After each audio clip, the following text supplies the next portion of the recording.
Hello dear viewer, we are back on Alpha Cygni and today we will take a huge step towards 1 million signs per minute. This is what the Norvis base currently looks like. Still missing is a late game production facility for the golden science pack. Right now I'm still producing it with the early game main bus from the first episodes. That needs to change because all the other packs on Norvis already have a production rate of about 60,000 or 4 fully stacked turbo belts. However, the base can currently only consume 1 out of 4 because I haven't built enough biolabs yet. To reach 1 million signs per minute I need more of these large biolab blocks. A total of 8 to be exact. They will all be added over here in a row. A lot of landfill is needed to build over water in places like this. With the current 2 blocks we can research mining productivity with over 200,000 SPM.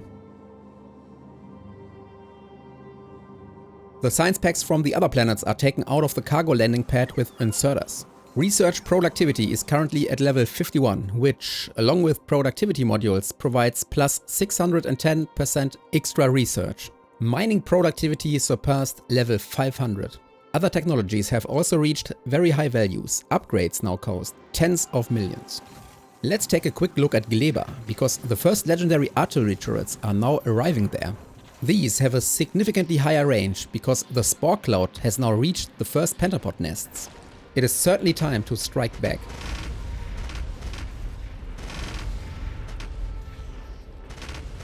Of course my artillery fire will trigger enemy attacks. For the legendary Tesla turrets, however, this should be no problem at all.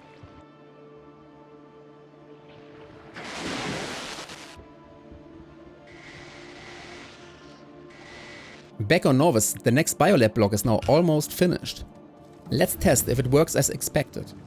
In fact, we actually only need half of the biolabs for almost all research, but research productivity is the exception. It has a base research time of 120 seconds, double that of the other technologies. Hence this large number of labs. With 3 blocks we should now slowly reach 300,000 SPM. For the third biolab block, I now have to request science packs from the cargo landing pad using bots and requester chests. Because as you know, unfortunately, you can't take items from all the extra cargo bays. Now that we have 3 blocks in operation, we should start thinking about additional power production. For this it makes sense to simply copy the 8-core 2.8 gigawatt nuclear power plant.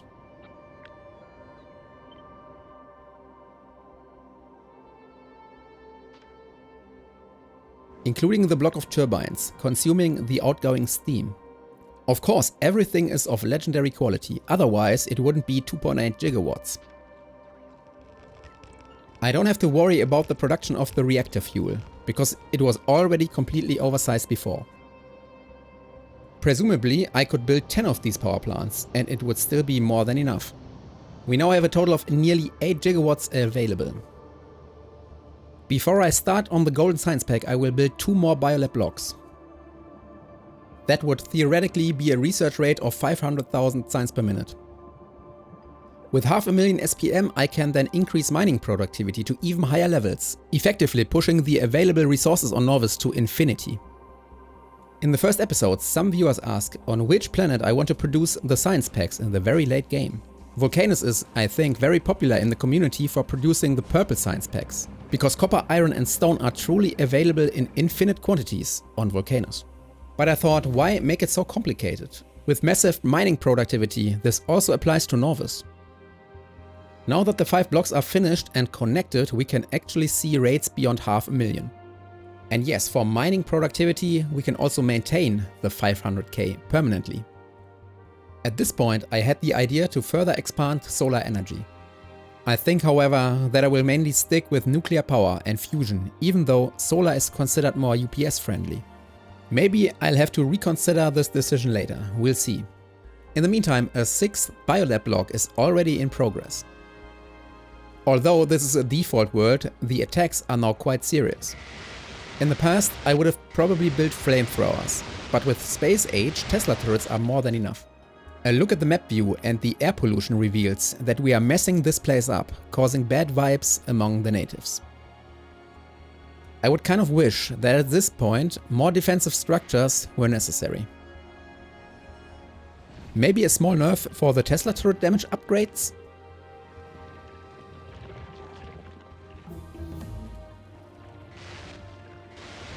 So here we go. Finally, it's time to tear down the old main bus that has served us well since episode 2.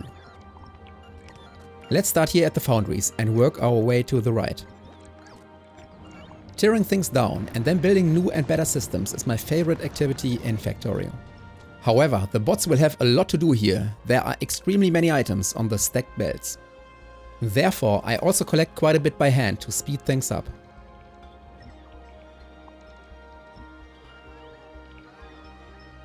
I can already see that the bots need more charging spots, which means more roboports are needed. It would probably have been better to prepare a deconstruction planner with a filter removing everything except power poles and roboports. But it's fine, I guess. My engineer is helping a bit. What do your bases actually look like? Do you use a main bus? Or maybe city blocks? Spaghetti carbonara? Tell me about your favorite base building methods in the comment section. Thus, the last remnant of the old base is now the oil production and rocket fuel factory north of the main bus. These will even survive this episode. So here we are then, on completely open ground, where everything began weeks ago. Right here I am now setting up the final sub-factory for the Golden Science Pack. Interestingly, this blueprint is smaller than that of the purple pack. This is because we benefit significantly more from the new Space Age technologies and the increases in productivity. In particular, stone is not needed here at all. But a large amount of liquid iron and copper will be needed for sure. And also a little coal for plastic production. Since plastic productivity can be increased with research, we can easily reach the maximum of plus 300%. So, the first intermediate products are already starting to come in, but there are still a lot of items missing. For the robot frame production we need a total of 40 assemblers. Reproduce blue circuits a bit off to the right. I think only a couple of modules are missing, which means the first Golden Science Packs should be visible soon. These are 4 blocks in total, producing 4 full turbo belts. The outgoing belts need to be combined with the purple science packs, so that both have their own side on each belt. This is achieved through so-called side loading. For this I will use this blueprint.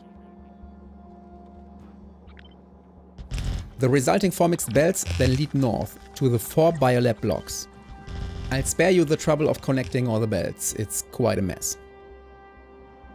On the other side of the Golden Science production, the belts have to be combined in the same way again. In the meantime, we have already reached mining productivity 1083. After the production starts, however, there's a problem. There's not enough liquid copper available, it seems. The low density structure production consumes an enormous amount.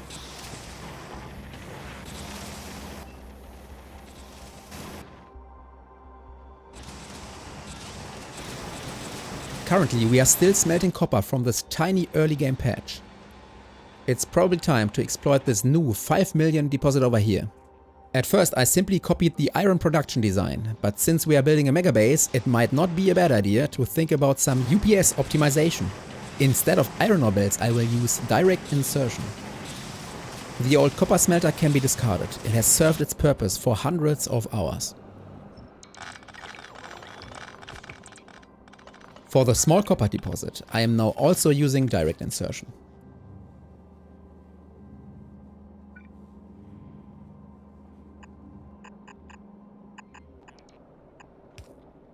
The calcite supply is ensured through the logistic network with requester chests.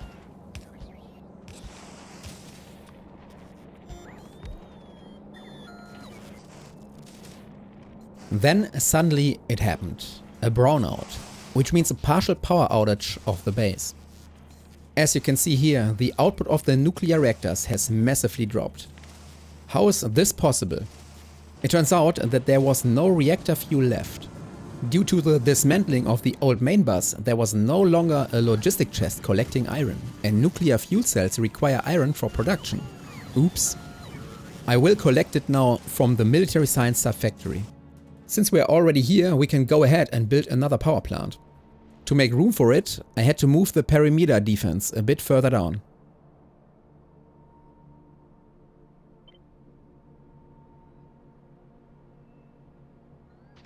Another 8-core reactor with 2.8 gigawatts. That makes a total of nearly 11 gigawatts. All power plants plus solar combined. I think that's enough for now, but it might be that another one will have to be added later. At night, nuclear power plants in Factorio are always a sight to behold.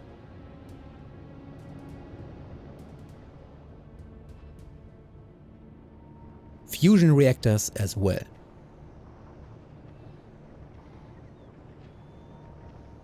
Okay, we have 6 biolab blocks, so we still need 2 more.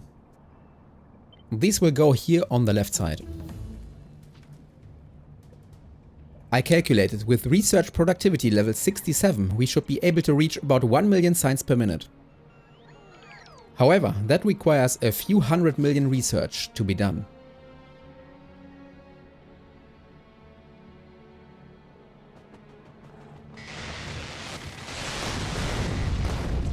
This nest on the little island in the west had to be removed because the belts for the biolabs will lead here. And while we are speaking about belts, they also need to be constructed now. In Factorio's late game you actually do everything through the remote view. It's just so much better than anything the engineer on site could do, provided of course that you have a bot network. And what purpose do Spidertrons actually serve nowadays?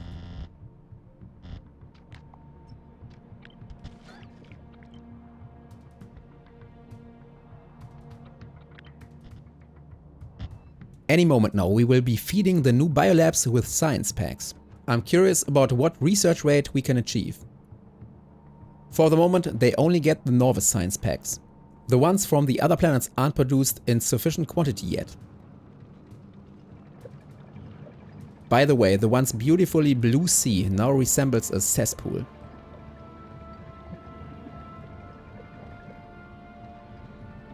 But let's take a look at the SPM rate. I see 720,000. At that speed you have to regularly refill the research queue. But why isn't it more? It should definitely be over 800,000. The red science production does not have enough iron. I am therefore now checking all the pumps and looking at the throughput rate. If I'd built too few pumps you would see 3000 per second each. Because that's the maximum, but the pumps are apparently not the problem. We simply have too little overall iron production now. How can this be fixed? I could mine and construct more foundries down here. Expanding the small deposit up there, on the other hand, makes little sense. Ultimately, I decided to build a smelter on a new iron patch. In the east, south of the purple science production, there's this patch with a few million iron.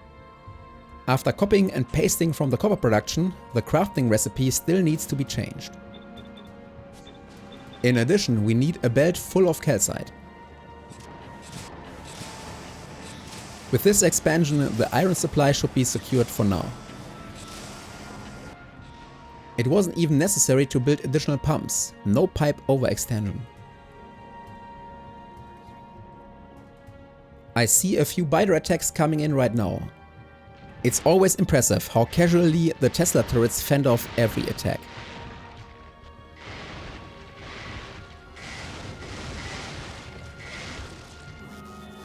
Eventually we reach over 800,000 science per minute.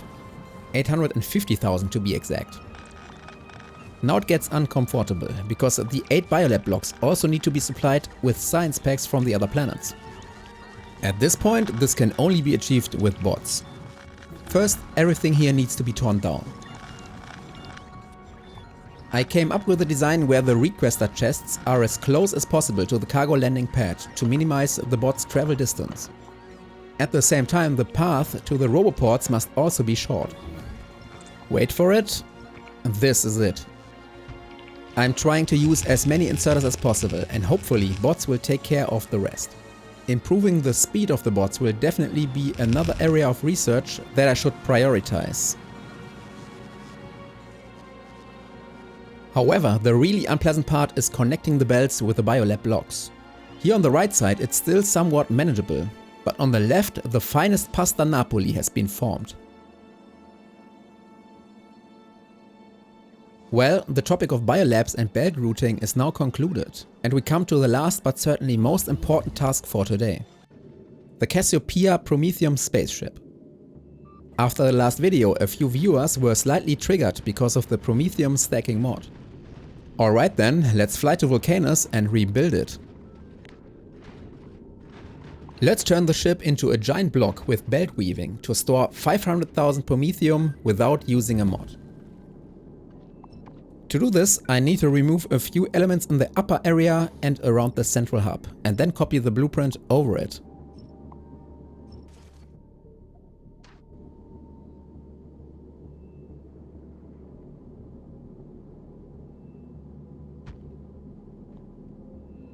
Next, I activate the auto request missing materials option, and then it's just a matter of waiting. Due to the amount of needed foundations and belts, there will be a whole lot of rocket launchers on Vulcanus.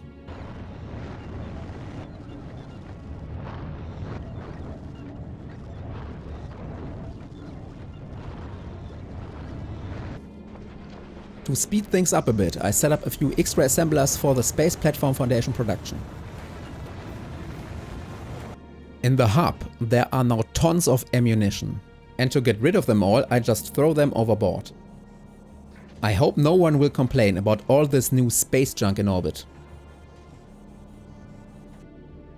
Okay, after a while, the ship is almost finished. It just needs a few more express underground belts and rocket turrets, which I will pick up from Gleba. In the hub, there are still stacks of Prometheum, which I will try to craft away as much as possible before I save the game to make it available on Patreon. And before I forget, the mod also needs to be uninstalled to remove it from the list of dependencies.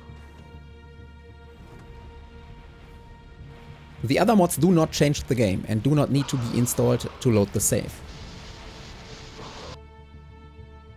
We are back on Norvis, seeing 860,000 signs per minute researching mining productivity. The Norvis base is finally finished. I only expect small bug fixes from now on. With sufficient research productivity, 860k will become 1 million SPM. In the next episode, I have to improve the other planets to reach the same science production rate. That's 60,000 science packs per minute. On Gleba a bit more actually. According to my statistics, almost 60% of my viewers are subscribed, which is really good. But if you are not a subscriber yet, it's completely free, and then you won't miss any future videos. So please press the button and give a thumbs up.